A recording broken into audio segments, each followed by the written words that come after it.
Welcome back.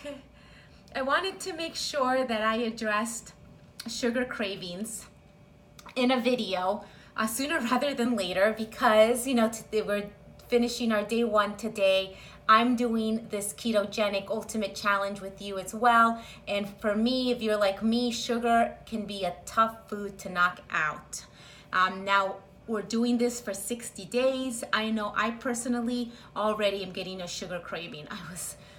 I had a long day today with the kids running around, and so I wanted to get on the video and let you know, first, you're not alone. I get cravings as well. And there are things, though, more importantly, you can do about it.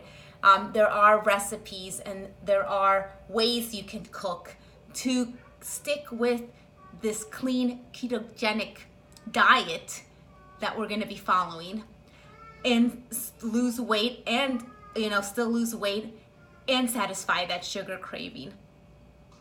So going back, sugar is just not, the reason we're taking it out of our system is that, a lot of weight gain is a symptom. Obesity, or if you have some, being overweight, is a symptom of having some sort of insulin intolerance going on in your body. Now, I'm not going to go into the technicalities in this video of what that all means, but just know that a lot of Americans are suffering from pre-diabetes, diabetes, especially as you age, and it really has to do with the way we're eating and around just the food around us. And a lot of processed foods have a lot of sugars, and just in general, sugar is just, we're overloaded with sugar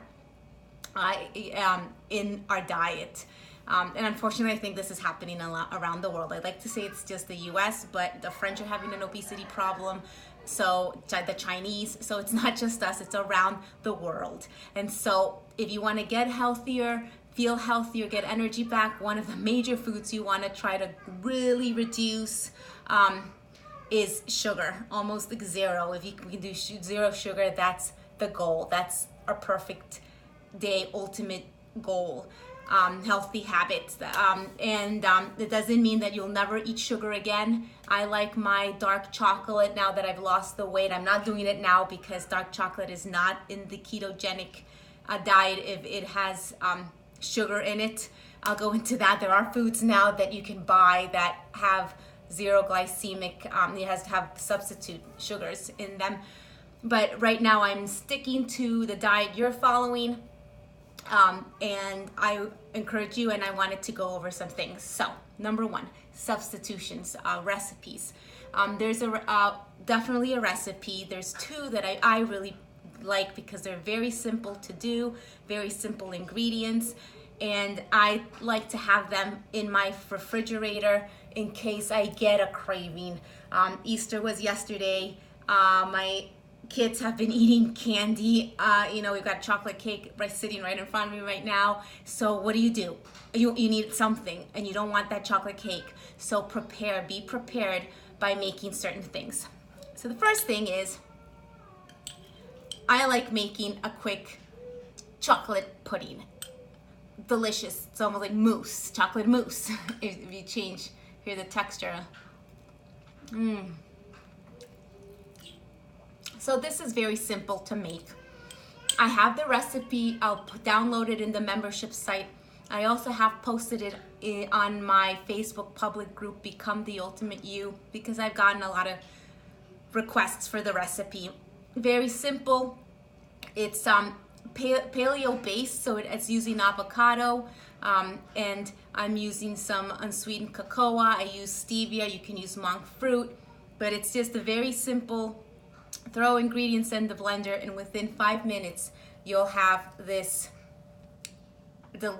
sugar free, clean keto friendly, so ultimate you friendly dessert that it's really good. And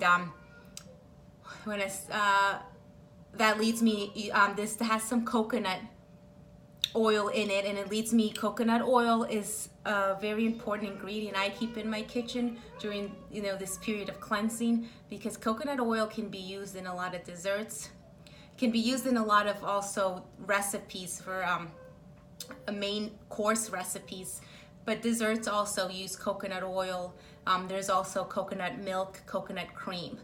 And as you get to know the recipes, my recipes, and also you might start being creative, in your kitchen as well. I encourage that, because I think that means you're embracing the food around you, the ingredients.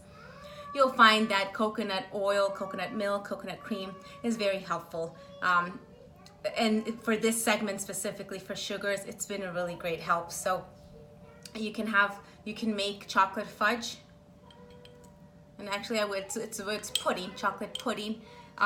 This is very good. And then I made chocolate brownies. So I just made these for this week to stock up, so I'm prepared in case I have a sugar craving. I know sugar's around me. I have kids. If you're watching this, you're a busy mom. You may have this challenge as well, especially if sugar is your Achilles heel. So come prepared. That's my main takeaway here in the video, is just be prepared with some chocolate pudding, some chocolate brownies. If you don't, I know there's people watching that may not have time to cook.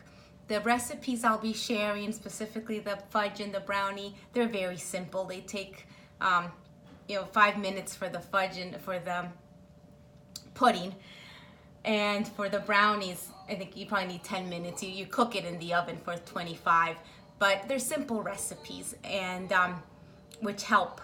But if you don't have time to cook, there are also products. I've been using the chocolate flavored Power Boost. It's a plant-based supplement that you can also order and use for sugar cravings. If you find yourself stuck, if you like chocolate specifically, I would suggest Power Boost. I can talk offline if you're interested in learning more about that. Again, my goal is to have you really learn about the food.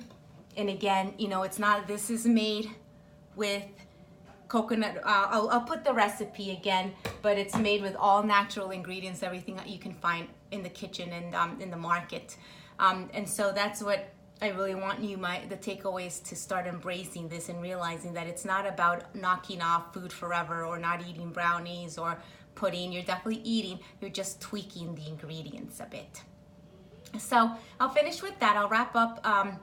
Again, coconut oils, coconut cream is something, and another tip, almond butter.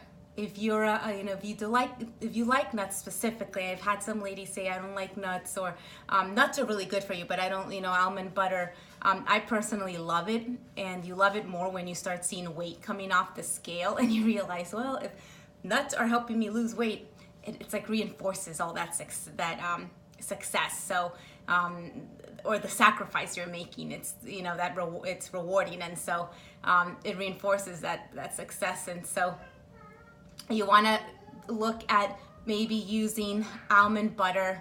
One thing I do, if you have a late night craving before going to bed, we should be eating 3 hours. You're having your last meal of the day 3 hours before hitting bed. But if you're getting hungry within those 3 hours, one quick snack is getting 1 tablespoon of almond butter, combining it with a tablespoon of coconut oil. You can melt it a little bit if you want, or you can just mix it right there and put some chai seeds and eat it, and it's amazing. Especially if you haven't had sugar, your body, it's just this amazing sort of dessert. I'd even think it's like I'd say it's like a different level of dessert, that it doesn't make you feel it makes you feel light after you eat it. It's just a good fat. Nuts have good fat. Coconut is a good fat, and so it's a really good sort of late night snack to do. Again, a tablespoon of almond butter or cashew butter, a tablespoon of coconut oil, and that's it. Put it in. I'm gonna wrap up. Let me know if this was helpful. Let me know if you like to talk offline about other recipes or other things that you may have been having challenges with when it comes to sugar cravings. Take care. You guys can do this, and I'll see you in the next video.